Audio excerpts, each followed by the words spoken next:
Blueprint studio. करता हूं कि आप सभी स्वस्थ और मस्त होंगे।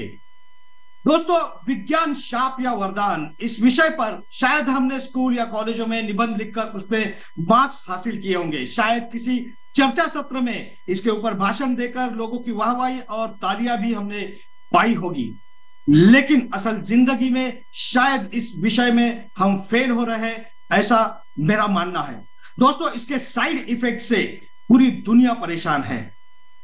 ग्लोबल वार्मिंग यानी कि बढ़ते तापमान के वजह से कई वन्य जीव, जीव जंतु, वनस्पतियां और कई वन्य प्रजातियां लुप्त हो चुकी है। लाखों सालों से चली आ रही इकोसिस्टम को हमने पिछले 200 सालों में ही तहस नहस कर दिया है। लेकिन दोस्तों, अब कुछ छोटे छोटे द्वीप समूह और कुछ छोटे छोटे देश भी आने वाले दिनों में दुनिया के नक्शे से गायब हो सकते हैं। दुनिया की बातें छोड़िए, अगर हम सिर्फ भारत देश की बात करते हैं तो पिछले 122 सालों में मार्च 2022 हमारा भारत देश सबसे ज्यादा तापमान वाला देश था। इस समय सबसे ज्यादा गर्मी थी। भारत के 16 राज्यों में हीट वेव आई थी, जिसके वजह से सैकड़ों लोगों ने अपनी जानें गंवाई। समय रहते अगर इसके ऊपर नियंत्रण पाने के लिए कोई ठोस उपाय नहीं किए गए तो भारत में सबसे ज्यादा नुकसान होगा, ऐसा प्राथमिक अनुमान है।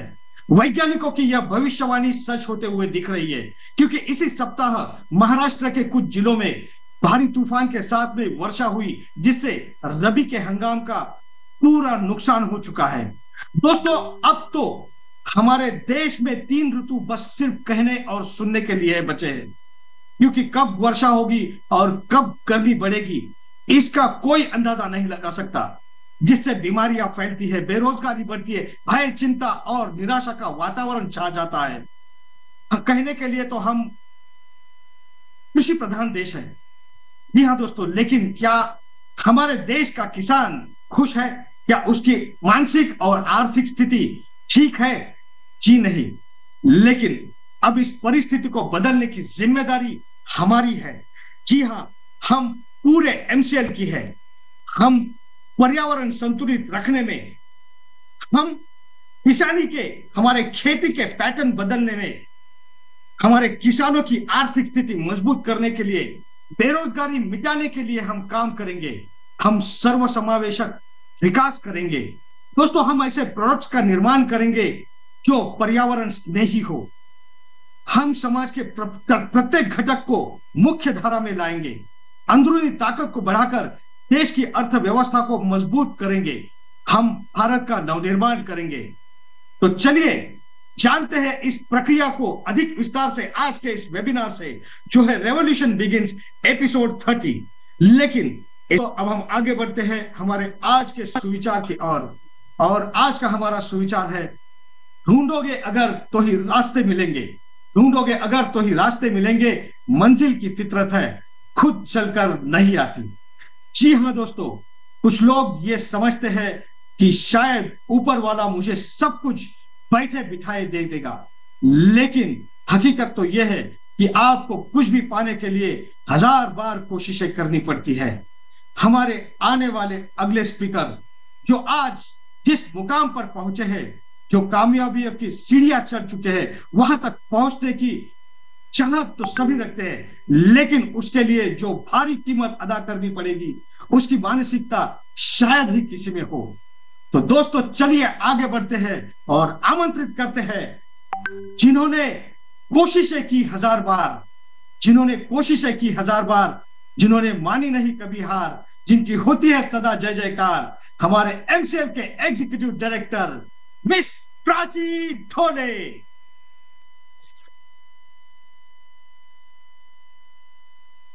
Thank you Mangesh sir. नमस्कार, एमसीएल परिवार में एक बार फिर से मैं आपका स्वागत करती हूँ। और चलिए आज के वेबिनार सेशन की ओर।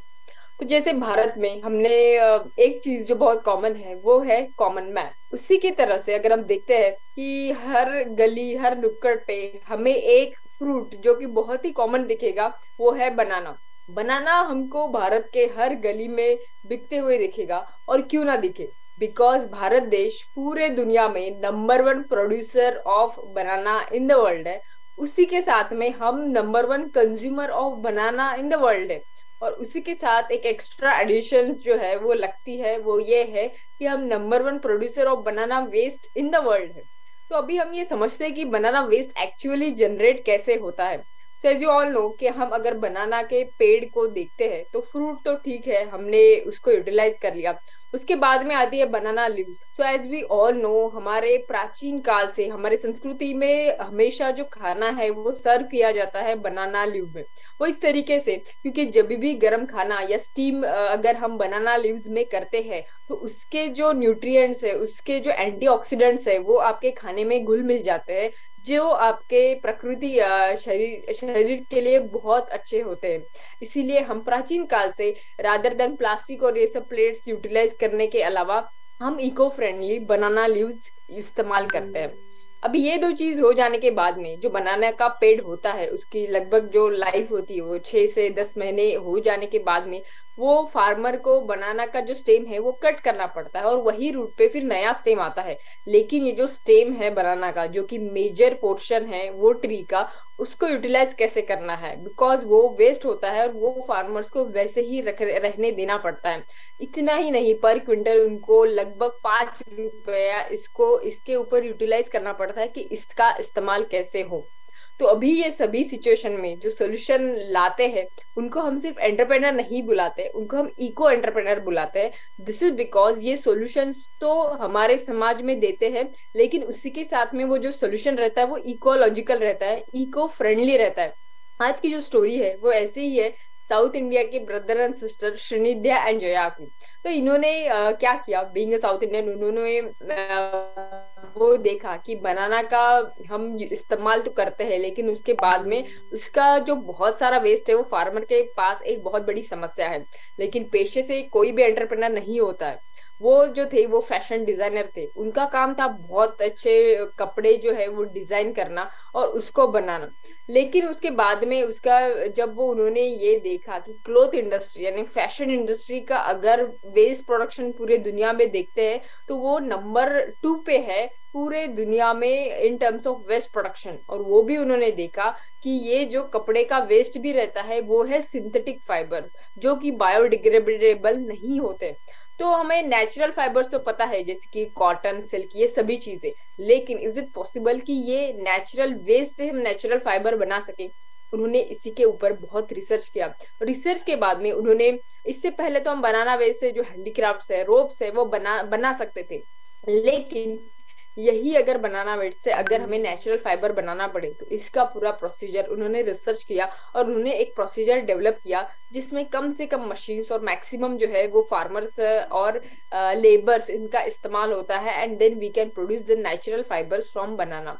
इसके लिए जो है उन्होंने अभी शुरुआत में जो स्टोल्स है, कपड़े है या फिर स्पेसिफिकली शर्ट्स, ये उन्होंने बनाना स्टार्ट किया है और धीरे धीरे they will even go into different products categories from the production of this banana waste stem. तो इस तरीके से आज हमने देखा कि सिर्फ एंटरप्रेनर होना आज के पूरे वर्ल्ड के लिए जरूरी नहीं है, उसी के साथ में आपको एक इको एंटरप्रेनर होना बहुत जरूरी है जो कि पूरे समाज को eco friendly solution, sustainable solutions दे। और एमसीएल जब हर एक तालुका में ये बात करती है, एमसीएल मानती है कि हर एक तालुका यूनिक है। दिस इज बिकॉज हमारे भारत देश में हर एक तालुका के पास में अपने नेचुरल रिसोर्सेस है। यही नेचुरल रिसोर्सेस का इस्तेमाल करके हमें वही पूरे तालुका को सुजलाम सुफलाम बनाना है और उसी के लिए हमें हर एक तालुका में एक ऐसा इको एंटरप्रेनर चाहिए। तो चलिए बुलाते हैं ऐसे शख्सियत को जो कि खुद तो एंटरप्रेनर है लेकिन उसी के साथ में वो हजारों करोड़ों एंटरप्रेनर्स बनाने की ताकत रखते हैं, जैसे हमारे एमसीएल के रचनाकार, सलाहकार और शिल्पकार doctor Shyam Golab sir. Thank you.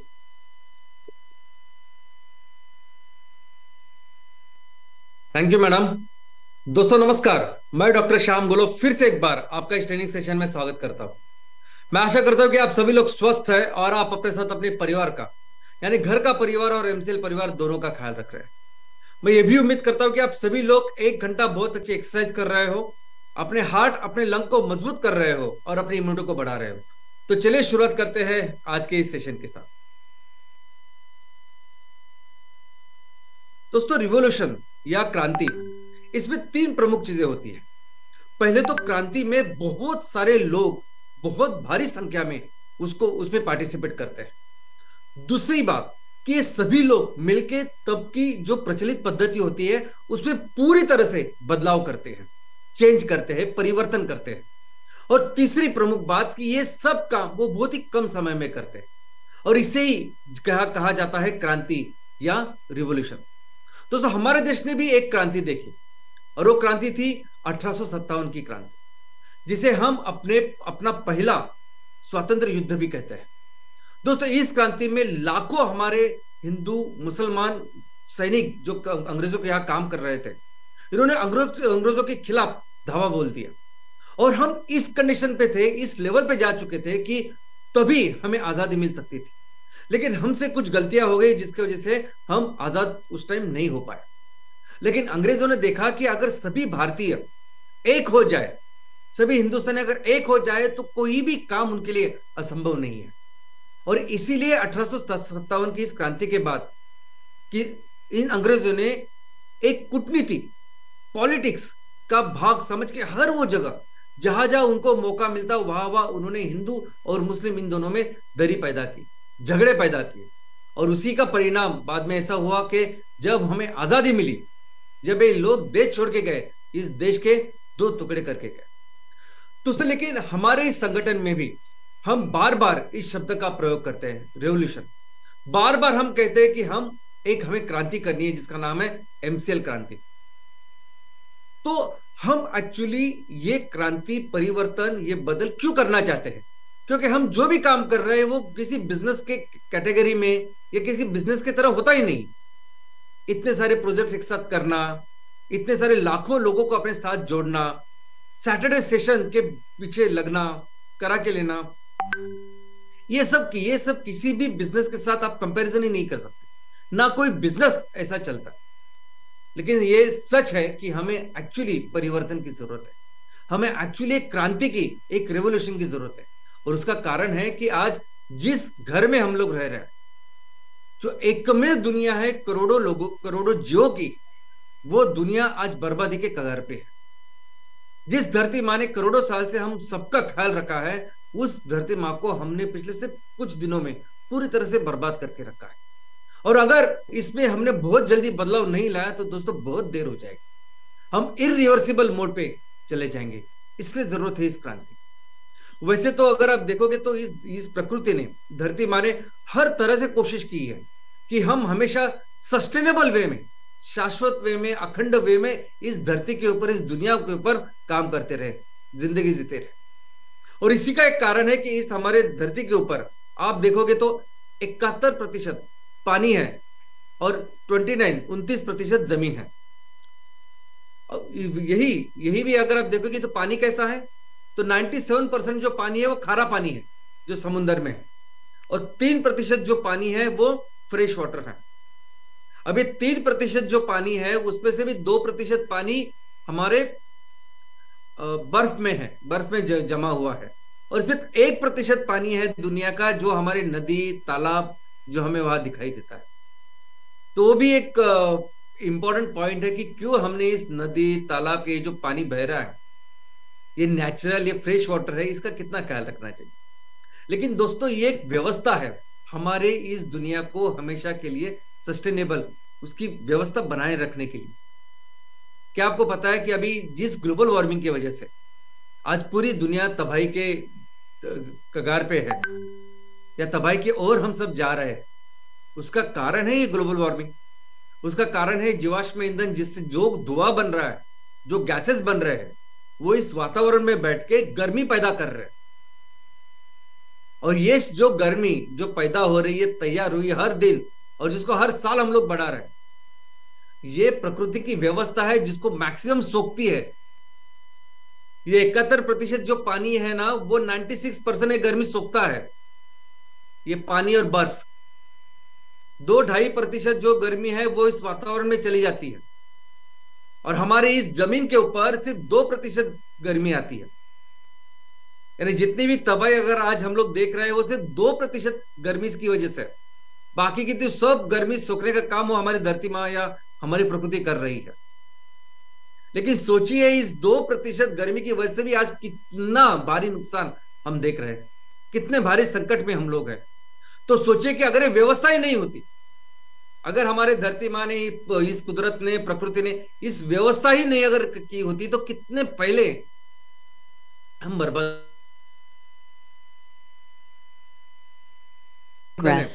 जो फॉसिल फ्यूल है उसको रिप्लेस करना है हमारे जैव ईंधन के साथ। जो ही कैंसर की फार्मिंग, केमिकल फार्मिंग हो रही है उसको रिप्लेस करना है हमारे ऑर्गेनिक फार्मिंग के साथ। और जो भी ऐसे पेट्रोकेमिकल प्रोडक्ट है जिसके वजह से इतना कचरा तैयार हो रहा है और जिसको जला के और गंभीर ऐसे ग्लोबल वार्मिंग हम लोग कर रहे हैं, उस पूरे पेट्रोकेमिकल के चीज को रिप्लेस करना होगा हमारे इको फ्रेंडली प्रोडक्ट के साथ। और दूसरा काम जो हमें करना है वो करना है कि बहुत बड़ा लोक आंदोलन, जन आंदोलन। बहुत सारे लोग अभी देख रहे हैं इतना संकट हो रहा है, बार बार ऐसे संकट आ रहे हैं, क्यों आ रहे हैं, कैसे आ रहे हैं और इसके क्या करना चाहिए हमने कि जिसके वजह से ये पूरी चीज हम कंट्रोल में लाए, इस नुकसान को बंद करें, ये लोगों को बताना होगा। और इस तरीके से इन लोगों को इस पूरे चीज में शामिल करना होगा कि अगर कोई प्लास्टिक की थैली छोड़ अगर किसी कागज की थैली या जूट की थैली को लिए ले तो भी उसको लगना चाहिए कि मैं अपने धरती को बचाने के लिए अपना कंट्रीब्यूशन कर रहा हूं। कोई अपने घर का चूल्हा छोड़ के, एलपीजी छोड़ के अगर एमकोर का चूल्हा ले तो उसको लगना चाहिए कि मैं अपने इस दुनिया को बचाने के लिए अपना कंट्रीब्यूशन कर रहा हूं। तो दोस्तों ये तो हुई जनरल, लेकिन तहसील में क्या करना है? आज तहसील में जो हमारी पूरी फैमिली है, एमबीएस है, एमवीपी है, चैनल पार्टनर है, इतने सारे किसान हैं, हमें तहसील के लिए क्या करना है, तहसील में क्या काम करना है? तो तहसील में भी दो चीजें करनी। एक तो हमें अपने तहसील में कम से कम 3000 करोड़ का रेवेन्यू तैयार करना है। इसका मतलब है कम से कम 3000 करोड़ का वो वस्तु का उत्पादन करना है जो वस्तुएं, जो उत्पादन इन खराब चीजों को रिप्लेस करेगी। कम से कम 3000 करोड़ या उससे ज्यादा। और दूसरा जो काम करना है वो काम करना है कि हमें आंदोलन हमारे तहसील में तैयार करना है। यानी हमारे तहसील का एक भी पार्ट ऐसे बचना नहीं चाहिए कि जहां आंदोलन नहीं हो रहा है। हर ग्राम पंचायत में, हर म्युनिसिपल वार्ड में, हर जगह हमारे जो एंटरप्रेनर हैं वो मिलके उन्होंने 100% सैटिस्फैक्शन लेनी चाहिए। लोगों को हर हफ्ते मिलके बताना चाहिए कि ये दुनिया क्यों ऐसे बर्बाद हो रही है, कैसे मिलके हम इस दुनिया को संवार सकते हैं। दुनिया तो नेक्स्ट है, हम अपने किसानों के लिए क्या कर सकते हैं, हम अपने देश के लिए क्या कर सकते हैं। और ये बहुत जरूरी है। हमें ये चीज करके ये सब फॉसिल फ्यूल इसका निर्मूलन करना है। और एक चीज का निर्मूलन हमने पहले किया है, वो है पोलियो का निर्मूलन। किस तरह किया हमने पोलियो का निर्मूलन?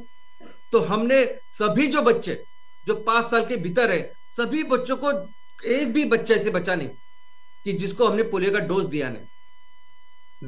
साल में 2 बार दिया और ऐसे 10 साल की है, तब जाके हमने पूरी तरह से पोलियो का निर्मूलन किया। तो वैसे ही अगर हमें अपने तहसील से पहले, तो अगर तहसील के ऊपर फोकस करते और तहसील से 100% ये फॉसिल फ्यूल का निर्मूलन करना है, 100% पेट्रोकेमिकल का निर्मूलन करना है, तो हर जगह पे इस आंदोलन की शुरुआत होनी चाहिए। और दोस्तों आज जो पॉइंट हम डिस्कस करने वाले हैं वो यही है कि किस तरह से हम अपने तहसील में इस बिजनेस रेवेन्यू का निर्माण करेंगे। तो सबसे पहले जब मैं कहता हूं कि हमें साल में 3000 करोड़ का रेवेन्यू तैयार करना है या साल में 3000 करोड़ का वो वस्तु का उत्पादन करना है जो इन खराब चीजों को रिप्लेस करे, तो ये सभी तहसीलों में मुमकिन है। आपका तहसील छोटा है, बड़ा है, किस राज्य में है, क्या चीजें है, वो कुछ देखने की जरूरत नहीं। भारत एक इतना समृद्ध देश है, इतना समृद्ध, इतना भर भर के कुदरत ने हमें दिया है कि हर तहसील में कम से कम 3000 करोड़ का माल हम लोग तैयार कर सकते हैं।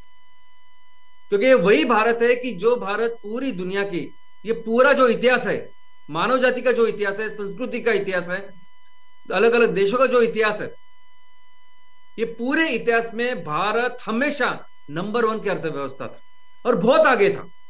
यानी किसी के साथ कंपैरिजन भी नहीं हो सकता, इतने आगे हम लोग थे। उसी अंग्रेजों ने जो पिछले 300-400 सालों में जो हमारे बर्बादी की, उसके वजह से अभी ये हाल है। लेकिन फिर भी वो रिसोर्सेज आज भी हमारे पास है। आज भी अगर हम अपने तहसील में जो रिसोर्सेस है उसका सही उपयोग करें तो हम आसानी से, हमें हमारा ये जो टारगेट है या हमें जो काम करना है अपना पोटेंशियल का, आसानी से इससे बहुत ज्यादा काम कर सकते हैं। और वो रिसोर्सेस क्या है? तो हमारे तहसीलों में है नंबर 1 इज जमीन, खेती। जो मिट्टी आज हमारे देश में है वैसी मिट्टी पूरी दुनिया में कहीं नहीं। अब किसी भी देश के साथ कंपैरिजन कीजिए, अमेरिका के साथ, चाइना के साथ या किसी भी दूसरे देश के साथ। दूसरा है पानी। हमारे यहाँ जैसे रिवर सिस्टम है, इतने समुद्र, हिमालय से लेके कई सारे पर्वत श्रृंखला है और उनसे निकलती कई सारी नदियां हैं। ये नदियां का जो नदियों ने जिस तरीके से इस मिट्टी को बनाया है, जिस तरह से हमारा हर जगह को सुजलाम सुफलाम किया है, जिसकी वजह से हम नदियों को अपनी माता भी समझते हैं, उनको पूछते हैं। ये बहुत बड़ा रिसोर्स है, ऐसा रिसोर्स नहीं किसी दुनिया के पास, किसी देश के पास। इतनी जो बारिश आती है भारत में, ये भी बहुत बड़ा रिसोर्स है। इसका भी बहुत अच्छा उपयोग है, ये रेवेन्यू तैयार करने में हो सकता है, होने वाला है। और ये लोग अभी आबादी में दुनिया में नंबर 1 पे है, सबसे ज्यादा आबादी वाला देश बन चुके हैं हम। लेकिन ये सभी जो आबादी है, सभी जो लोग आज हमारे तहसीलों में, गांव में रह रहे हैं, ये ताकत है हमारी, क्योंकि ये बहुत बड़ा कंट्रीब्यूशन देने वाले हैं इतनी बड़ी अर्थव्यवस्था के निर्माण के। और दोस्तों, इसके पीछे एक प्रॉपर प्लानिंग है, प्रॉपर ब्लूप्रिंट है, एक एक्शन प्लान है कि जिस एक्शन प्लान से हम लोग काम करेंगे और ये होने वाला है। और वो कैसे एक्शन प्लान है? तो हर ग्राम पंचायत में आज 650 हेक्टेयर जमीन है जो खेती के अंदर है, जहां खेती हो रही है ऑन एन एवरेज। किसी ग्राम पंचायत में कम हो सकती है, किसी ग्राम पंचायत में ज्यादा हो सकती है, लेकिन ऑन एन एवरेज सब ग्राम पंचायत में 650 हेक्टेयर इतने जमीन के ऊपर आज खेती हो रही है। हम लोग तो उस जमीन को पकड़ ही नहीं रहे जो बंजर है, जिसके ऊपर आज कुछ नहीं हो रहा, लेकिन काम करें तो वो भी जमीन हमारा एक बहुत बड़ा रिसोर्स बन सकता है। आज उसकी बात ही नहीं करते, चलो। लेकिन आज अगर हर ग्राम पंचायत में 650 हेक्टेयर जमीन है और इस 650 हेक्टेयर में से अगर हमने सिर्फ 20% जमीन इस ऊर्जा खेती के लिए इसका उपयोग किया, उसके ऊपर अगर नेपियर घास उगाया, तो ये जो जमीन है वो बनती है 120 से 130 हेक्टेयर। और जिस तरह से अभी नेपियर घास के अलग अलग हाइब्रिड तैयार हो रहे हैं, उसका अलग अलग यील्ड उत्पादन हो रहा है प्रति हेक्टेयर, तो अगर 120 से 130 हेक्टेयर के ऊपर अगर हम नेपियर घास उगाएंगे तो हर ग्राम पंचायत में हम 2 प्रोजेक्ट चला सकते हैं। एक तो है बायोकोल का, एमकोल का प्रोजेक्ट, जिसकी क्षमता होगी 100 टन पर डे इनपुट, और दूसरा है हमारा एमसीएनजी का प्रोजेक्ट, बायो सीएनजी का प्रोजेक्ट, जिसकी क्षमता भी 100 टन पर डे इनपुट है। और ये सभी प्रोजेक्ट मॉड्यूलर प्रोजेक्ट, यानी हर प्रोजेक्ट एमकोल का और हर प्रोजेक्ट एमसीएनजी का ये हमेशा 100 टन पर डे का इनपुट का ही रहने वाला है। अगर किसी तहसील में 500 टन का प्रोजेक्ट शुरुआत करनी है, 500 टन पर डे इनपुट की, तो इसका मतलब 100 के हमें 5 प्रोजेक्ट लगाने। 1000 टन का प्रोजेक्ट लगाना है तो इसका मतलब है 100 के 1000 करने। बाकी की जैसे लोग इंडस्ट्री जैसे काम करती है कि 100 से अगर 200 लगाना तो वो बड़ा, 500 का और बड़ा, वैसे काम नहीं करना। हमें मॉड्यूलर प्रोजेक्ट करेंगे, यानी हर ग्राम पंचायत में एक एमकोल और एक एमसीएनजी प्रोजेक्ट हम कर सकते हैं। उसके अलावा ग्राम पंचायत में जो बची हुई 80% जमीन है, उसमें 50 से 60% जमीन पे हम वही खेती करेंगे जो आज की तारीख में वहां के किसान कर रहे हैं। वहां के जो एग्रो क्लाइमेटिक कंडीशन है उसके साथ जो खेती होती है वो खेती किसान कर रहे हैं। तो वैसे ही हम लोग करेंगे, लेकिन 100% ऑर्गेनिक करेंगे। और जब ऑर्गेनिक खेती करेंगे 100%, तो उसके ऊपर प्रोसेसिंग करके उत्पादन भी तैयार करेंगे, ताकि हम अच्छे इनकम किसानों को भी दे पाए। और वो जो चीज है, वो जो प्रोसेस्ड फूड है या प्रोसेस वेजिटेबल है या जो भी उत्पादन है, वो पूरी दुनिया में हम बेच सकते हैं। और दोस्तों 5 से 10% जमीन के ऊपर हम वो खेती करेंगे कि जिससे हम आयुर्वेदा, हम कॉस्मेटिक्स, इन सब चीजें तैयार कर पाए। अभी सिंपल कॉस्मेटिक की एक बहुत बड़ी इंडस्ट्री। आज हम लोग जो साबुन का इस्तेमाल करते हैं, साबुन, शैम्पू, ये सभी कुछ चीज है, ये कॉस्मेटिक में जो प्रोडक्ट्स है अलग अलग, ये सभी केमिकल्स है। और ये कई सारे लोगों को तो इसकी बहुत सारी एलर्जी होती है और स्किन, बाल, इसको सब वो डैमेज करते हैं। लेकिन इससे कई अच्छे उत्पादन हम अपने खेतों में ले सकते हैं।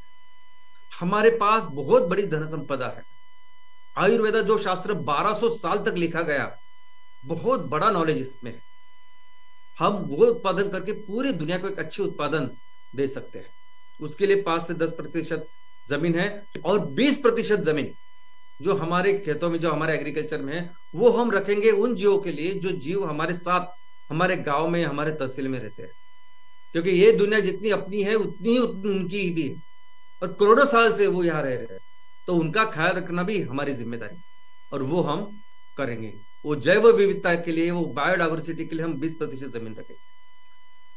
लेकिन दोस्तों फिर उन परिवारों क्या जिनके पास जमीन ही नहीं है, ये तो हमने बताया कि जमीन को हम कैसे इसका यूटिलाइज करेंगे, लेकिन ये जो परिवार है, ये परिवार भी अपना कंट्रीब्यूट कर सकते हैं। ये परिवार भी कर सकते हैं एनिमल हस्बेंड्री, पशुपालन। अभी पशुपालन का भी अगर आप इंडस्ट्री देखें, पशुपालन की इंडस्ट्री, तो आज की तारीख में जो पशुपालन हो रहा है ना, वो फैक्ट्री फार्मिंग हो रहा है। फैक्ट्री में जैसे बेजुबान ऐसी चीजें, निर्जीव चीजें आती है ना, और जिसके ऊपर आप चीजें करती है, वैसे ही इन सभी जो हमारे जानवर है, जो एनिमल्स है, उनको ट्रीट किया जाता है। ऐसे देखते ही नहीं कि सजीव है करके, उनको जरा भी भावना नहीं, जीव नहीं, इस तरीके के साथ उनके साथ बर्ताव किया जाता है। और इतने बड़े लेवल पे वो फार्म्स रहते हैं कि उनको कोई भी कुछ भी सुविधा इन जानवरों को नहीं होती है, और ये गलत है। जिस तरह से ये पशुपालन पूरी दुनिया में हो रहा है, ये तरीका ही गलत है। इनफैक्ट जैसे कोरोना पूरी दुनिया में फैल गया, कोरोना का उगम कैसे हुआ, उसका स्रोत क्या है, तो उसका एक कारण नहीं, उसका कारण ही है इस तरह की ये जो एनिमल की फार्मिंग हम लोग कर रहे हैं, पशुपालन की फार्मिंग कर रहे हैं, ये है। ऐसे बहुत बड़ा संशोधन हुआ है, क्योंकि ये जो कोरोना नॉर्मली इन सभी जानवरों में रहता है, इस तरह के अननेचुरल वे में हम लोग पशुपालन कर रहे हैं, इसके वजह से कोरोना वो छोड़ के हमारे यहाँ आ गया, ऐसी थ्योरी है। तो सबसे अच्छा पशुपालन वही हो सकता है कि हर व्यक्ति, हर परिवार अपने अपने हिसाब से पशुपालन करे। 2, 4, 5 गाय उसको पाले, और हमें पता है कि हम जब भी किसी जानवर को अपने साथ पालते हैं, वो उसे हम अपने परिवार का हिस्सा समझ के पालते हैं, इतना प्यार उसको देते हैं। तो वो हो सकता है, मधुमक्खी पालन हो सकता है, कुक्कुट पालन हो सकता है, ऐसे कई सारी चीजें का कर सकता है, और उसका सभी जो माल है वो हम बायबैक कर सकते हैं, ले सकते हैं, क्योंकि हम उसकी मार्केटिंग करें। कई सारे ऐसे परिवार है कि जो परिवार कुछ ना कुछ चीजें बना सकते हैं, इको फ्रेंडली चीजें बना सकते हैं, हस्तकला व्यवसाय जिनके पास है, और वो कई सारे प्लास्टिक और रबर के जो पेट्रोकेमिकल्स है उस उत्पादनों को रिप्लेस कर सकते हैं। उनको भी जो माल वो तैयार करेंगे, उनको भी बेचने के लिए कहीं जाने की जरूरत नहीं, एमसीएल वो सभी चीज लेके एमसीएल मार्केट करेंगे। और दोस्तों जब जिस तरीके से अभी ये प्लानिंग हमने की है, उसके हिसाब से जैसे काम करें ना, तो हम आराम से हर तहसील में, हर ग्राम पंचायत में 75 से 80 करोड़ का रेवेन्यू तैयार कर सकते हैं, माल तैयार कर सकते हैं। क्योंकि हर ग्राम पंचायत में जो होने वाला एमसीएनजी प्रोजेक्ट है, उससे ही रेवेन्यू तैयार होगा मिनिमम 40 करोड़ का। जो हम एमकोल का प्रोजेक्ट तैयार करेंगे, उससे ही रेवेन्यू जनरेट होगा कम से कम 12 करोड़ का। और ये जो 50-60% के ऊपर ऑर्गेनिक खेती हम लोग करेंगे, उसके उत्पादन तैयार करेंगे, तो उससे कम से कम 20-25 करोड़ का उत्पादन हम साल का तैयार करेंगे। और बाद में ये पशुपालन है, ये इको फ्रेंडली प्रोडक्ट्स है, इन सभी का अगर आप देखोगे तो हर ग्राम पंचायत में 75 से 80 करोड़ का हम रेवेन्यू निर्माण कर सकते हैं। और ऐसे तहसील जहां 40-50 ग्राम पंचायत से लेके 120-130 इतने भी ग्राम पंचायत है, जहां आसानी से 3000 करोड़ से भी ज्यादा का माल रेवेन्यू हम लोग तैयार कर सकते हैं। और ये जो सभी चीजें हम तैयार करेंगे ना, ये दवाएं है दुनिया को बचाने के लिए, ये कोई दूसरे आम उत्पादन नहीं है। तो इसलिए जहां तक मार्केट की बात है, इसके लिए अनलिमिटेड मार्केट है। ऐसा समझे कि सभी जगह कोरोना फैला हुआ है और हम कोरोना की दवा बना रहे हैं। उसी तरह सबसे बड़ा संकट जो आज क्लाइमेट चेंज का है, उसके ऊपर दवा है, जो चीजें हम लोग बना रहे हैं। लेकिन ये सब लोगों को अच्छी तरह से समझना चाहिए, इसीलिए जरूरी है ये लोक आंदोलन, एमकोल प्रोजेक्ट। दोस्तों ये सभी जो प्रोजेक्ट है ना, जब 3000 करोड़ का जब रेवेन्यू तैयार करने हैं, अलग अलग प्रोजेक्ट्स हम लोग तैयार करेंगे, अलग अलग चीजें, प्रोसेसिंग यूनिट्स जो जरूरत है वो चीजें तैयार करेंगे। लेकिन इस सभी श्रृंखला में पहला प्रोजेक्ट जो आपके तहसील में शुरू होगा वो होगा एमकोल। अब इसके कई सारे कारण है जो आपको पता है कि बहुत फास्ट सब चीजें कंट्रोल में भी है और बहुत फास्ट इसको कर सकते हैं। तो मैक्सिमम आपके तहसील में शुरू होगा ये एमकोल प्रोजेक्ट, और ये एमकोल प्रोजेक्ट सबसे सबसे इंपॉर्टेंट प्रोजेक्ट है आपके पूरे करियर के लिए। तहसील में जितने भी एमबीएस हमारे एमबीएस जो काम कर रहे हैं, जितने भी एमवीपी काम कर रहे हैं, बाकी के जो चैनल पार्टनर है, सबके लिए पहला प्रोजेक्ट बहुत इंपॉर्टेंट है, और स्पेशली एमबीएस प्रमोटर के लिए, क्योंकि ये वो प्रोजेक्ट है कि जो प्रोजेक्ट आपको पूरी जिंदगी की सबसे ज्यादा नॉलेज देगा, जिससे सबसे ज्यादा पढ़ाई जो आपकी होगी वो इस प्रोजेक्ट से होगी। ये प्रोजेक्ट सिर्फ बिजनेस का प्रोजेक्ट नहीं, ये पढ़ाई का प्रोजेक्ट है, ये लर्निंग का प्रोजेक्ट है, और ये बहुत इंपॉर्टेंट, सबसे ज्यादा जिसके ऊपर काम करना है, बहुत ज्यादा सीखना है, ऐसा वो प्रोजेक्ट है। अब इसमें दो चीजें हैं, क्यों मैं ऐसा बोल रहा हूं। नंबर 1, ये जो एमकोल का प्रोजेक्ट है ना, ये जैव ईंधन का प्रोजेक्ट है, और हमारे पूरे फैमिली में अभी लाखों की फैमिली हमारी एमसीएल की है, लेकिन इस परिवार में कोई भी ऐसा आदमी नहीं है कि जिसने बायोफ्यूल्स के ऊपर, जैव ईंधन के ऊपर जिसने डिग्री हासिल की, जिसके पास डिग्री है, डिप्लोमा है, जो बायोफ्यूल का इंजीनियर है और उसके बाद ये काम कर रहा है, कोई नहीं है। हम सभी लोग ये जैव ईंधन के बारे में जो भी काम कर रहे हैं, जो भी सीख रहे हैं, वो करके सीख रहे हैं। ना कोई ऐसी यूनिवर्सिटी है, ना कोई ऐसी संस्था है हमारे पूरे भारत देश में और पूरे दुनिया में जो बायोफ्यूल का इंजीनियर आपको बनाएंगे, जो बायोफ्यूल का डिग्री कोर्स आपको पढ़ाएगी, कोई नहीं है संस्था। हम लोग ही जो करके जो सीख रहे हैं वही सबसे बेस्ट ऐसा नॉलेज है, वो ट्रेनिंग है, और वो सबसे अच्छी ट्रेनिंग आपकी होने वाली है पहले एमकोल प्रोजेक्ट के साथ, जो हमें अच्छी तरीके से करनी है। कैसे हैंडल करते हैं किसानों से लेके, वो फार्म से लेके फैक्ट्री तक और ग्राहकों तक। तो नंबर 1 ये। दूसरी चीज, ये जो चीज है, ये पूरी व्यवस्था हम लोग बना रहे हैं, इसमें क्या करने वाले हम, तो बिजनेस करने वाले। अगर दुनिया को बचाना है तो हमें मैक्सिमम बिजनेस करना है। मैं तो कहता हूं 3000 करोड़ ना, 5000 करोड़ का लक्ष्य रखिए अपने तहसील में। जितना ज्यादा आप रखोगे, जितना ज्यादा पैसा आप लोगों के लिए, किसानों के लिए, खुद के लिए तैयार करोगे, उतना ही ज्यादा कंट्रीब्यूट करोगे दुनिया को बचाने के लिए। तो कैसे कर पाएंगे, जब आप सबसे अच्छे बिजनेसमैन बनोगे, सबसे अच्छे एंटरप्रेन्योर बनोगे। और कैसे आप सबसे अच्छे एंटरप्रेन्योर बनोगे या बिजनेसमैन बनोगे, तो उसका सबसे इंपॉर्टेंट जो तरीका है वो है ये प्रोजेक्ट, ये पहला प्रोजेक्ट। इस पहले प्रोजेक्ट को इस तरीके से आप करिए, यानी सुबह से जाके उस प्रोजेक्ट की शुरुआत करने, साफ सफाई से लेके रात तक जो भी काम होते हैं सभी काम खुद कीजिए।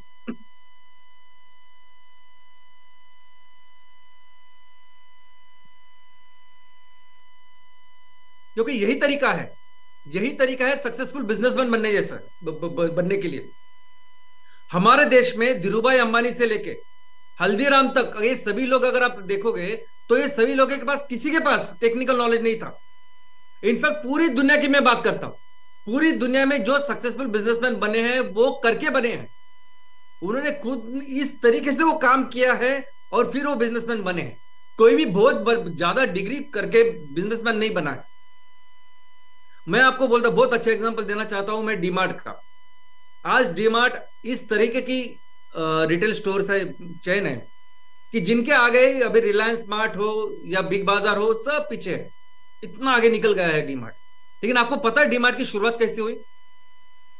डीमार्ट के जो ओनर है राधाकृष्ण दमानी साहब, उन्होंने पहली बार एक डिपार्टमेंटल स्टोर सेम डीमार्ट जैसा जो छोटे से था, अपना बाजार, उसको पहले रेंट पे लिया 1.5 साल। उस 1.5 साल उस डिपार्टमेंटल स्टोर को खुद चलाया, खुद जाते थे सुबह उसको दुकान को खोलने के लिए, मैनेजर जैसे बैठते थे, हर चीज को देखते थे कि किस तरह से रॉ मटेरियल आता है, जो चीजें आती है कैसे, कहाँ खर्चा होता है, कहाँ खर्चा हम बचा सकते हैं। और आपको सुन के आश्चर्य होगा, ये काम उन्होंने तब किया जब उनके जेब में 8,000 करोड़ रुपए थे।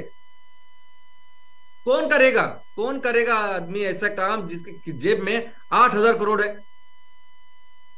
और वो भी उन्होंने खरीदा नहीं, जो आराम से खरीद सकते थे। उन्होंने पहले उसके ऊपर काम किया, सब चीजें अपने हाथ से की, तब उन्हें समझा कि कहां मैं पैसे बचा सकता हूं, कहां ग्राहकों को अच्छी चीजें दे सकता हूं और कहां मैं अच्छा प्रॉफिट कर सकता हूं। और इसलिए देखोगे आप कि आज डीमार्ट है, इतना बड़ा बन चुका है। और वैसी ही सेम स्टोरी है मैकडोनल्ड की। मैकडोनल्ड के आज 35,000 38,000 से भी ज्यादा आउटलेट्स है पूरी दुनिया में। लेकिन पहली बार जब मैकडोनल्ड शुरू हुआ ना, तो वो मैकडोनल्ड जो बंधु थे, दो भाई, वो खुश थे एक दुकान के साथ। जैसे एक होटल के साथ खुश होते ना हम लोग, वैसे एक होटल के साथ, वो एक दुकान के साथ, दोनों खुश थे।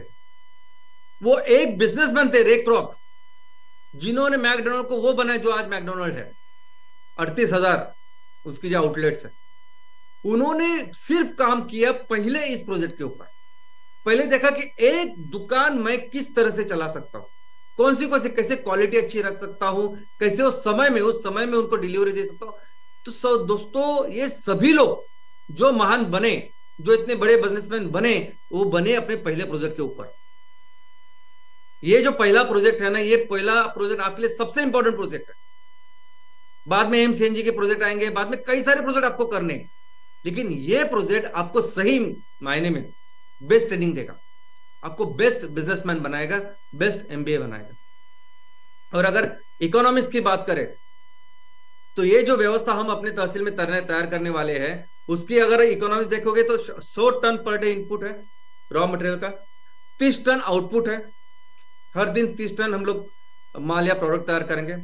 अनटोरिफाइड एम्पल की बात करते हैं, सिंपल, और उसको जब 15 रुपए से हम बेचेंगे तो हर दिन 4.5 लाख का रेवेन्यू का निर्माण होगा, और वो बन जाता है साल का 16 करोड़ 20 लाख रुपए। और जब 16 करोड़ 20 लाख का माल आप बेच रहे साल का, और कम से कम 20 से 25% भी अगर अपने प्रॉफिट पकड़ा, तो भी 3 करोड़ 24 लाख से लेकर 4 करोड़ 5 लाख तक आपका प्रॉफिट होगा कंपनी का, जिसमें आपका खुद का जो इनकम है वो 32 लाख से 40 लाख तक है। और ये जो सिचुएशन, ये ऑप्टिमम सिचुएशन है सबको, कि ये जब 100% पे पूरी कैपेसिटी पे प्लांट चलेगा, सब कुछ सही हो रहा है, 100 टन माल आ रहा है, 30 टन माल तैयार होकर जा रहा है, 15 रुपए पे हम लोग बेच रहे हैं, उसका ट्रांसपोर्टेशन कंट्रोल में है, लॉजिस्टिक्स कंट्रोल में है, वो बराबर हो रहा है, टैक्सेशन हमारा सब सही चल रहा है, ये वो सिचुएशन है। लेकिन आज शुरू करने के साथ वह सिचुएशन जाने के लिए कई सारी चीजें जो आपको सीखनी है, पढ़नी है, उसकी स्टडी करनी है। क्योंकि आज की तारीख में ये सभी जो प्रोजेक्ट चलते हैं, यानी लोग बोलते ही नहीं बायोकोल के प्रोजेक्ट, वो क्या बोलते हैं, बायोमास ब्रिकेट के प्रोजेक्ट। और वो सभी जो बनते हैं वो सभी ड्राई बायोमास के ऊपर है। बायोमास आया, उसको फिर उसके ब्रिकेट्स बनाए और बेचे, बस इतना ही है। रॉ मटेरियल की क्वालिटी क्या है, मैं जो प्रोडक्ट बना रहा हूं उसकी क्वालिटी क्या है, इसमें ज्यादा कोई बॉदर ही नहीं कर। कचरे के ऊपर जैसे प्रोजेक्ट बनते हैं, वैसे बायोमास ब्रिकेट के प्रोजेक्ट आज हर जगह है। और जिस इंडस्ट्री का निर्माण हम लोग कर रहे हैं, ये बहुत अलग है। हम तो काम ही कर रहे हैं वेट बायोमास के ऊपर। कई सारी हमारी जो एनर्जी है, जो पैसे लगने वाले हैं, बिजली लगने वाली है, मैक्सिमम बिजली तो वो मॉइस्चर कम करने के लिए लगने वाली है। कई सारी ऐसी चीजें हैं कि जो पहली बार हम इंडस्ट्री में करेंगे, और आपको सीखना होगा, ये समझना होगा। जो लोग जिन्होंने अभी ये प्रोजेक्ट जिनके पास है, वो जो कर रहे हैं, उनको अगर पूछेंगे तो आपको पता चलेगा। कई सारी चीजें जो आप खुद करोगे तब आपको पता चलेगा कैसे बेहतर कर सकते हैं। और इन सब चीजों में ये जो ऑप्टिमाइजेशन ऑफ प्लांट है, यानी सभी चीजें सीख के वो बेहतर करने के लिए, और 100% उस कैपेसिटी पे, जिस कैपेसिटी का ये प्लांट है, उस पे जाने के लिए कम से कम 6 से 9 महीने लगते हैं। 6 से 9 महीने लगते ही है किसी भी प्लांट को। और हम तो पहली बार कर रहे हैं, किसी ने किया नहीं, आजू बाजू कोई आपको एक्सपर्ट नहीं दिखेगा वहां कि जो आपको इस पे गाइड करेगा। आपको सीखना है करके। तो आपको ज्यादा पढ़ाई करनी होगी, क्योंकि 3-4 महीने के बाद फसल आने वाली है, नेपियर घास तैयार होने वाला है। तो हमको 4 महीने बाद तो हमको पूरी तरह से तैयार होना है, इस सब चीजों के ऊपर काम करके। तो दोस्तों, आप कंटिन्यूअस उसके ऊपर पढ़ाई, कंटिन्यूअस रिसर्च डेवलपमेंट, इसकी तो एक आदत, एक संस्कृति या कल्चर तैयार कीजिए आप अपने फैक्ट्री में। आपके तहसील में आप पहली फैक्ट्री कैसे चलाते हो, कौन सी मूल्य है, कौन सी चीज है जिसको आप कल्टीवेट करते हो, किस तरह का माहौल, किस तरह की संस्कृति या कल्चर का निर्माण करते हो, वैसे फिर आगे की सभी फैक्ट्री में चलेगा। क्योंकि एक नहीं, कई सारे आपको एमकोल, कई सारे एमसीएनजी के प्रोजेक्ट एक ही तहसील में लगाने। तो एक कंटिन्यूअस अपग्रेडेशन का, कंटिन्यूअस पढ़ाई का, कंटिन्यूस कुछ ना कुछ रिसर्च करके कैसे बेहतर करे, इसको बेहतर करे, इसको बेहतर करे, हर चीज के ऊपर। ये बहुत इंपॉर्टेंट चीज है। आप सिर्फ इसकी आदत लगा दो, बाकी सब लोग वैसे काम करेंगे फिर। और आज के तारीख में मार्केट में कोई भी सेक्टर, किसी भी सेक्टर में अगर कोई भी कंपनी नंबर 1 का काम कर रही है, वो सिर्फ इस वजह से कंटिन्यूस अपग्रेडेशन।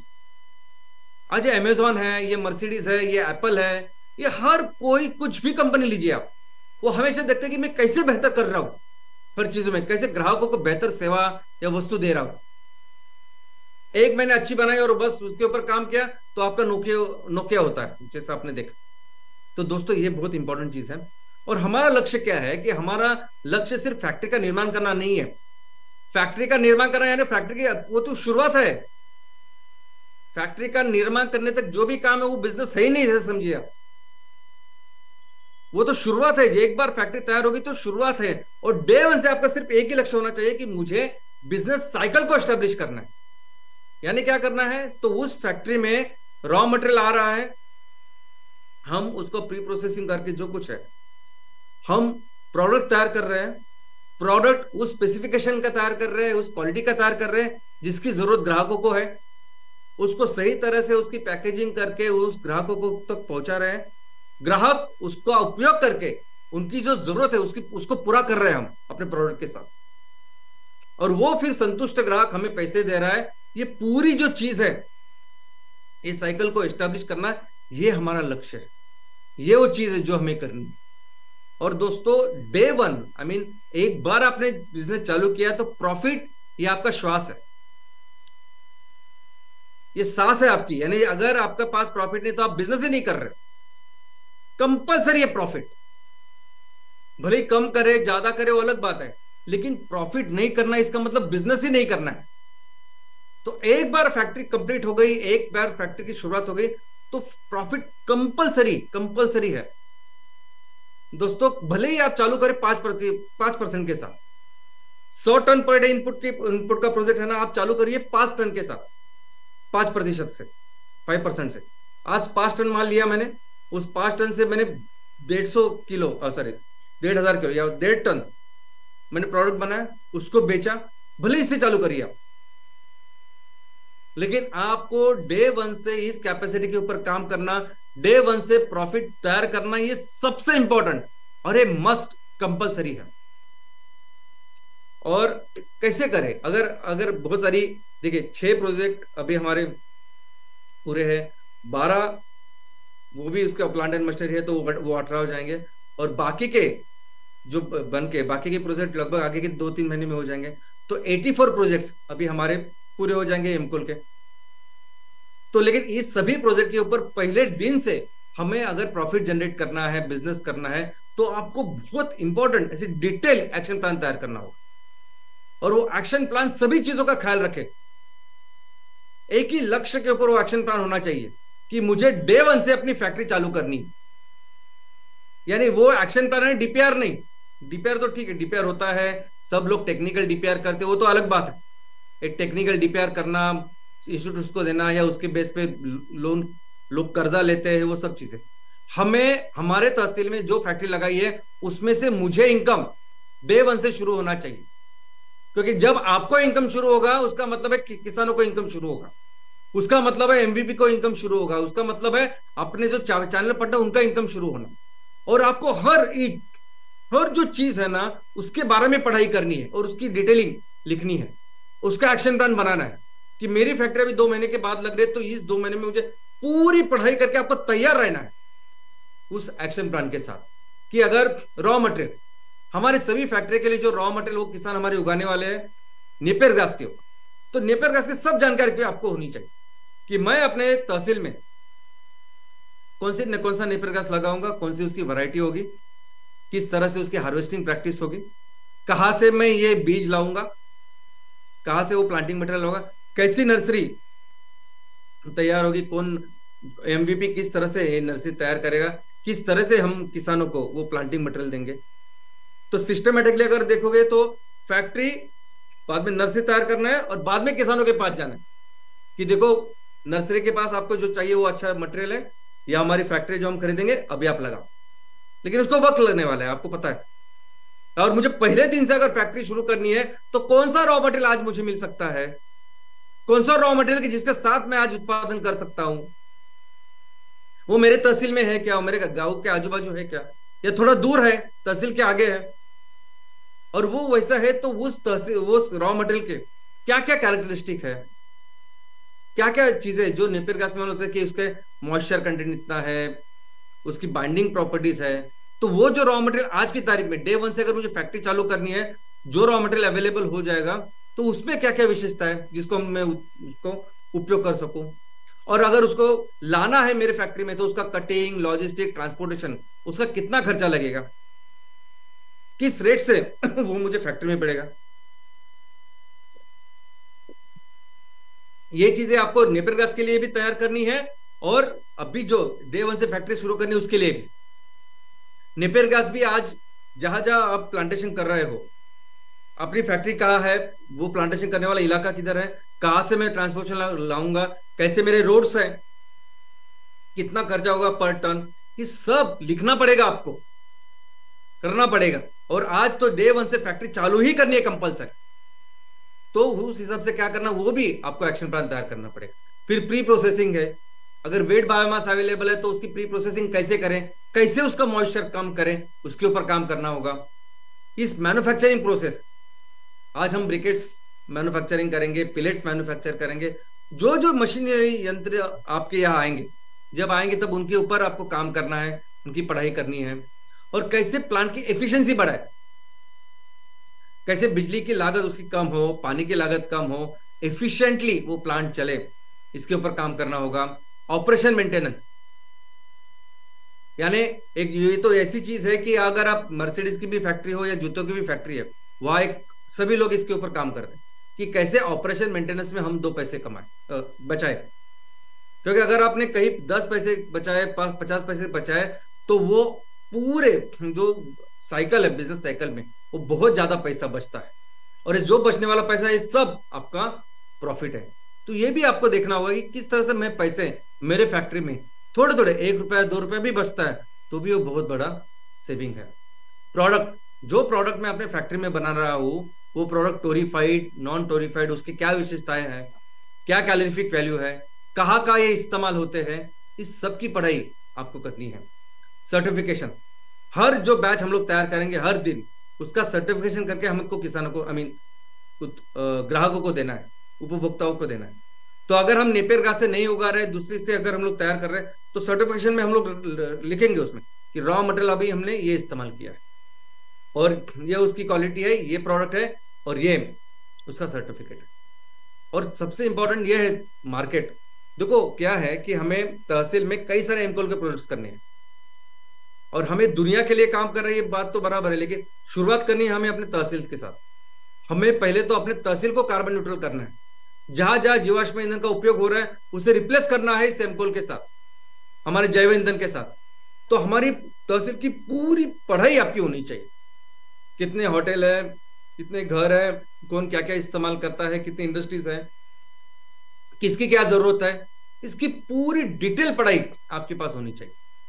ऐसी होनी चाहिए कि फैक्ट्री शुरू होने के पहले ही वो जो हर दिन 30 टन का माल तैयार होने वाला है, उसके ऑर्डर पहले से ही आपके तहसील से तैयार होने चाहिए। और फिर वो हम कैसे पहुंचाएंगे लोगों के पास, ये पैकेजिंग, ट्रांसपोर्टेशन, ये जो करना है कस्टमर के लिए वो कैसे करेंगे, उसमें भी आपको सोचना है। कैसे, किस गाड़ी से वो सब जाएंगे, कौन सी गाड़ी है जो हमारे आसानी से तहसील में घूम सकते हो सकती है, एक छोटी सी रिक्शा हो, वो ये काम कर सकती है। और ये पूरा टैक्सेशन का स्ट्रक्चर, ये सब बेचने के बाद बहुत सारे ऐसे चीजें हैं कि जहाँ इनकम टैक्स में, बाकी के टैक्सेस में वो हमें कंसेशन भी है।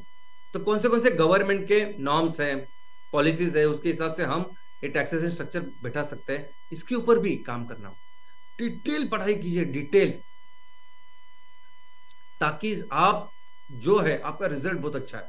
अभी ये जो पढ़ाई मैं बोल रहा हूँ, ये कोई एकेडमिक की पढ़ाई नहीं, यानी इसको टेक्निकल पढ़ाई करिए, बाकी सब पढ़ाई कीजिए और सिर्फ एकेडमिक्स करके सर्टिफिकेट लीजिए, ये नहीं है।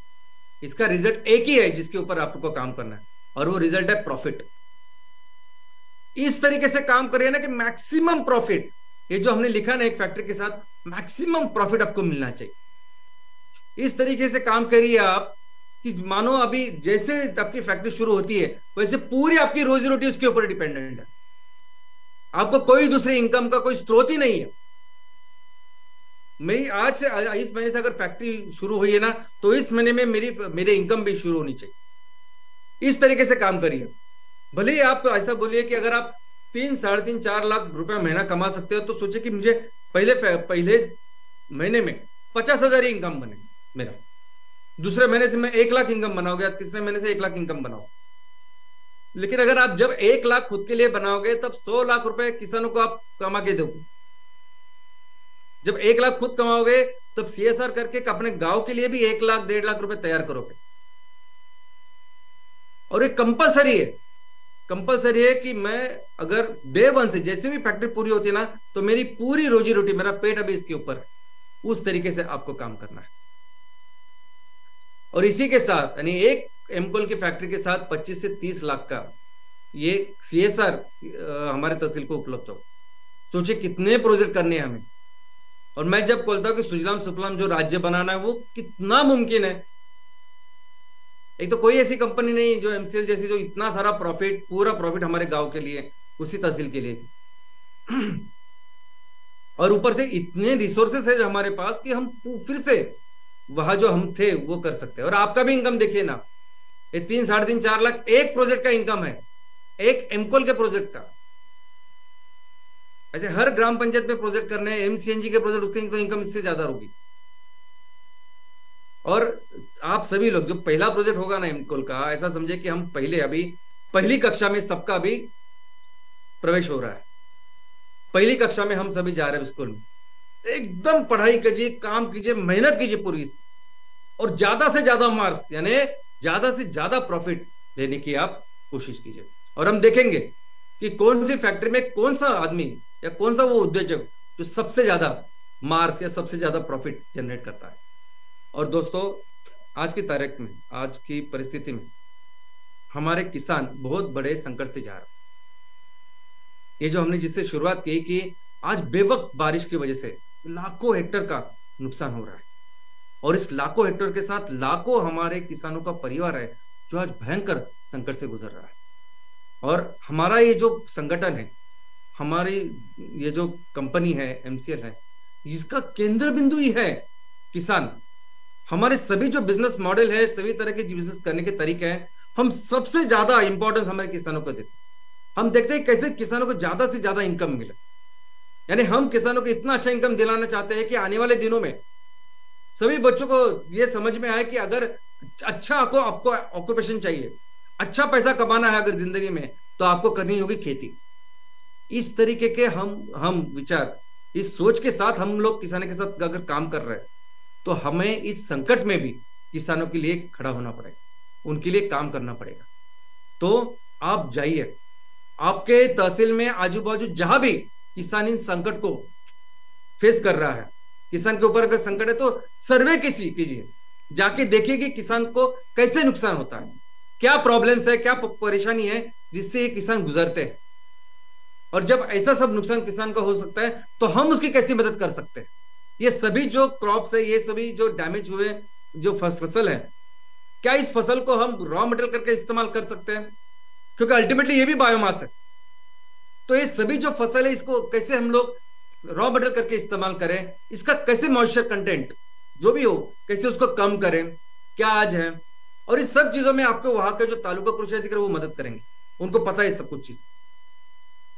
अगर वो जो अपने तहसील में अगर नहीं है, आजू बाजू भी है, तो भी हम लोग उसको कटिंग करके, ट्रांसपोर्टेशन करके, लॉजिस्टिक करके अगर हम अपने फैक्ट्री में लाए तो उसका कितना कॉस्ट रहेगा, कितने पैसे हमें खर्च करने पड़ेंगे, और ये इस करने के बाद कितने रुपए में ये रॉ मटेरियल बनेगा, तैयार होगा, कितने रुपए में हम अपने ये जो उत्पादन तैयार कर पाएंगे और उसको बेच पाएंगे। सबसे महत्वपूर्ण चीज यह है कि हमें ये सब चीजें फिजिबल करनी होगी। यानी किसानों को जितने पैसे हम लोग देंगे, जिस पैसे से हम लोग ये रॉ मटेरियल आएगा, उससे ज्यादा का हमें मैन्युफैक्चर ये प्रोडक्ट तैयार करके उसको बेचना होगा, और प्रॉफिट कंपलसरी अर्न करना होगा। प्रॉफिट अगर हम लोग नहीं तैयार करेंगे तो हम इस चीज को आगे ही नहीं बढ़ा सकते, भले ही प्रॉफिट कम हो अपने लिए। जो ओनर है उनके लिए कम हो चलेगा, किसानों के लिए हम लोग ज्यादा से ज्यादा पैसे देने की कोशिश करें वो भी ठीक है, लेकिन ये सब चीजें ऐसी होनी चाहिए कि इससे कंपलसरी प्रॉफिट जनरेट होना चाहिए। और फिर इसके हिसाब से हम लोग डिसाइड कर सकते हैं कि किसानों को कितना रेट दे सकते हैं जो उनकी फसल आज बर्बाद हुई है, जो भी बायोमास उनके पास है, और कितना क्वांटिटी आज हम लोग ले सकते हैं। हमारे पास अभी 6 फैक्ट्रियां है जो रेडी है, और 12 वो रेडी हो जाएगी, 18 तो फैक्ट्री है ही, अभी 84 फैक्ट्रीज हो जाएंगे। तो हम बहुत एक अच्छे जगह पे जाएंगे, एक अच्छी कैपेसिटी के साथ आएंगे कि हम किसानों की मदद कर पाए। और दोस्तों देखो, हमें हमारा पूरा जो संगठन है ना, वो सभी किसानों के लिए है, और हमें हर हाल में, हर कंडीशन में उनकी मदद करनी है। जो प्रॉब्लम उनके सामने है, हम नेपियर ग्रास उगाएंगे, उनको एक अच्छा इनकम देंगे, वो तो सब ठीक है, लेकिन जब किसानों के ऊपर कोई भी आपत्ति आती है तो एमसीएल पहले संगठन चाहिए जो जाएगी और किसानों की मदद करेगी, अपने हिसाब से करेगी। अभी उनके ये सब नुकसान होने के बाद उनके जो पंचनामे होंगे, उनको कितने पैसे मिलेंगे गवर्नमेंट से, उसके हमें कुछ लेना देना है। ओके, गवर्नमेंट अपना काम करे, हम अपना काम करें, मैक्सिमम कोशिश करनी है हमें किसानों को इस सभी प्रॉब्लम्स में मदद करने की। और दोस्तों, हमारे जितने भी ये जो विजन, मिशन, सब कुछ जो हमने बनाए रहे ना, जो इस विजन और मिशन को हम हमेशा पढ़ते हैं, हम बात करते हैं कि हम दुनिया को बचाएंगे, हमारी धरती माँ को बचाएंगे, ये सब किसके ऊपर? ये तभी कर पाएंगे जब ये सब किसानों के ऊपर बेस्ड है। जब हम कहते हैं कि हम अपने तहसील को सुजलाम सुफलाम राज्य बनाएंगे, ये भी हमारे किसानों के ऊपर निर्भर है। जब हम कहते हैं कि हम अपने देश को दुनिया की सबसे बड़ी अर्थव्यवस्था, इकोनॉमी बनाएंगे, ये भी हमारे किसानों के ऊपर रख के हम लोग सब बोल रहे हैं। तो हमें तो एक ही काम करना है हमेशा, पूरी जिंदगी, कि सिर्फ हमारे किसानों की मदद करनी है, किसानों का सक्षमीकरण करना है, उसके हाथ मजबूत करने। और एक बार हमारा किसान मजबूत हो जाए तो हमारे सभी जो सपने हैं, सभी जो लक्ष्य है, सभी जो विजन और मिशन है, ये सब पूरे हो सकते हैं। Thank you. ये जो बात आज श्याम सर ने कही है, क्या आपने इसको गौर से सुना? भारत में पहली बार एग्रो बेस्ड बायोफ्यूल इंडस्ट्री को 3000 करोड़ प्रति तहसील बनाने का रास्ता इतने ट्रांसपेरेंटली और सरलता से और सबके सामने आके बताने वाले इस देश के पहले नौजवान हैं श्याम गोलब सर। जी हाँ, गुड मॉर्निंग एमसीएल इंडिया परिवार। और एक शुक्रवार श्याम सर का ट्रेनिंग वेबिनार हमारे दिलो दिमाग पे और सोच पे शायद बहुत कसा हुआ। जी हाँ श्याम सर, हम सारे एमसीएल उद्योजकों को आज आपने ऐसा दिखाया है कि आपको प्रॉफिट करने हैं, आपको काम करना है।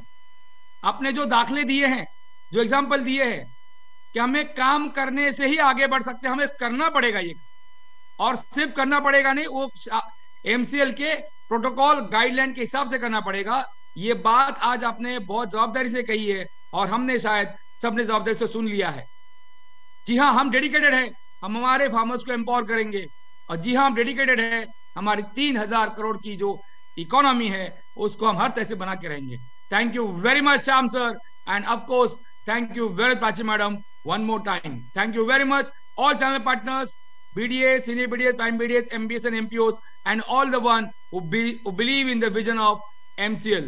So आइए और एक बार सब मिलके बहुत अभिमान से कहे कि हम सबको इस देश की मिट्टी वास्ता है, और MCL सही मायने में 3000 करोड़ की इकोनॉमी पर तहसील का रास्ता है। Thank you. जय हिंद, जय MCL। Very much, Dr. Lavesh sir, and thank you very much, Prachi madam, for again sharing one of the very inspiring story, और किस प्रकार से इको एंटरप्रेन्योरशिप की जा सकती है इसके बारे में बताने के लिए। और दोस्तों, आज हम शुक्रिया अदा करेंगे फिर एक बार डॉक्टर श्याम सर का, जिन्होंने हमें यह बताया कि किस प्रकार से हम हमारे पूरे तहसील की, हर एक तहसील की इकोनॉमी 3000 करोड़ की बना सकते हैं दोस्तों। लेकिन इसी के साथ शुक्रिया इसलिए भी अदा करेंगे क्योंकि जो बात हम बार बार इस प्लेटफॉर्म से कहते हैं कि हमें किसानों को सक्षमीकरण करना है, उनके हाथ मजबूत करने हैं, हमें हमारे तहसील की, हमारे राज्य की, हमारे देश की अर्थव्यवस्था को मजबूत करनी है। लेकिन दोस्तों ये सब करने के लिए जो कुछ भी करना पड़ेगा उसकी शुरुआत आज उन्होंने की है। जी हाँ दोस्तों, हम फिर एक बार किसानों के साथ में खड़े रहेंगे और ये जो बात आज शाम सर ने कही है ये बहुत ही महत्वपूर्ण है।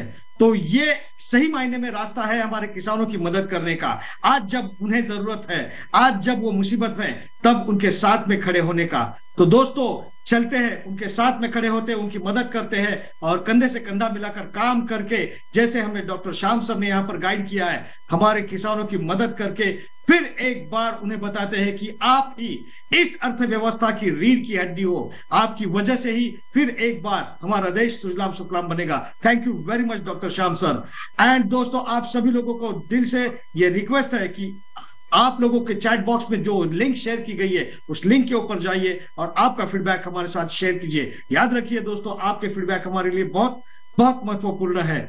और इसी के साथ हम शुक्रिया अदा करेंगे हमारे सारे प्राइम बीडीएस, एमपीओ, एमबीएस, हमारे एमबीपी चैनल पार्टनर्स और हमारे सभी स्टेक होल्डर्स, हमारे सारे फैमिली मेंबर्स। जी हाँ दोस्तों, आप लोगों के विश्वास की वजह से ही एमसीएल आज तक यहाँ तक पहुंच चुका है और हमें विश्वास है कि आपका ये विश्वास हमें उस ऊंचाइयों तक लेकर जाएगा जहां पर जाने के हमने सभी ने सपने देखे। तो थैंक यू वेरी मच दोस्तों, इसी के साथ आज की जो गाइडलाइंस दी गई है उनके ऊपर सभी को काम करना है और हमें हमारे लिए जो एक्शन प्लान है, जो हमारे तहसील को 3000 करोड़ की इकोनॉमी बनाने का, और उसमें से सबसे पहला जो है हमारे एमकोल प्रोजेक्ट्स, फ्रॉम डे वन हमें उन्हें प्रॉफिटेबल बनाने का, इसके ऊपर काम करना है। तो इसी के साथ मैं मंगेश शेलार आप सभी लोगों से रजा लेना चाहूंगा और मैं आप लोगों को ये रिक्वेस्ट करूंगा कि कृपया आप अपने परिवार का सेहत का ख्याल रखिए। इसी के साथ ये वेबिनार यहीं पर समाप्त हुआ। धन्यवाद।